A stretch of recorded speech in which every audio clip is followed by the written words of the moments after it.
మనోహర్ అని ఒక ఆయనకి ఇంకా డీటెయిల్స్ ఇంకా ఫుల్ఫ్లెజ్డ్గా ఇంకా రావాల్సి ఉంది. ఇందులోని చౌడవాడ నుంచి ఒకరు, అదేవిధంగా రాజపేట నుంచి గ్రామం నుంచి కూడా చనిపోయిన వాళ్ళు ఉన్నారు. చాలా దురదృష్టకరమైన సంఘటన. ఈరోజు యాక్చువల్గా ఫైర్కి సంబంధించి ఏదైనా యాక్సిడెంట్ జరిగితే యాక్సిడెంట్ పరంగా మనం ఒక 5 లక్షల రూపీస్ ఎప్పుడు కూడా ఎక్స్ప్రెస్ చేస్తాం. కానీ ఇప్పుడు అది కాకుండా ఇప్పుడు కంపెనీస్ నుంచి లేకపోతే ఎవరో వస్తారు, కంపెనీ వాళ్ళు చేస్తారు అనడానికి ఈ కంపెనీ సంగతి కూడా మీ అందరికీ కూడా తెలుసు. ఇది కూడా చాలా దురదృష్టకర సంఘటన, అన్ఫార్చునేట్లీ జరిగిన సంఘటన. ఇప్పుడే ఎంపీ గారు మేము అందరం కూడా సీఎం గారితో అందరితో కూడా డిస్కస్ చేశాము.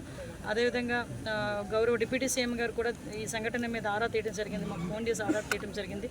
నారా లోకేష్ బాబు గారు కూడా ఇందులో ఏం జరిగింది అన్నది ఆరా తీసి వాళ్ళ సానుభూతిని కూడా వ్యక్తం చేయడం జరిగింది, వాళ్ళ విచారం వ్యక్తం చేయడం జరిగింది.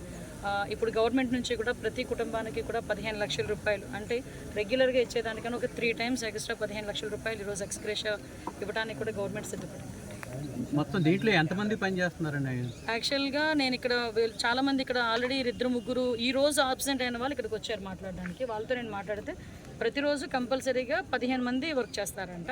ఆ 15 మందిలో 15 మంది రోజు రారండి, ఒక్కొక్కసారి 2-3 ఆబ్సెంట్ అవుతుంటారు. సామర్లకోట నుంచి వచ్చిన వాళ్ళు 2-3 ఉన్నారు. వాళ్ళు కూడా ఏదో డబ్బులు పేమెంట్స్ విషయంలో బయట ఉన్నారు. సో ఈ యాక్సిడెంట్ జరిగేసరికి వాళ్ళందరూ కూడా కొంచెం డిస్పర్స్ అయ్యారు.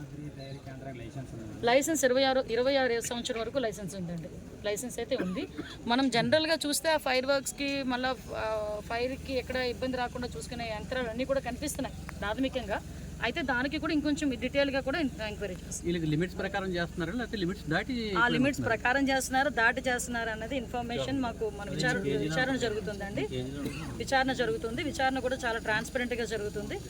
క్లూస్, అందుకే నేను చెప్పాను ఇందాక క్లూస్ టీమ్ వాళ్ళు వస్తున్నారు, ఫోరెన్సిక్ వాళ్ళు వస్తున్నారు. ఇంకా డీటెయిల్ విచారణ జరిగి పూర్తి వివరాలు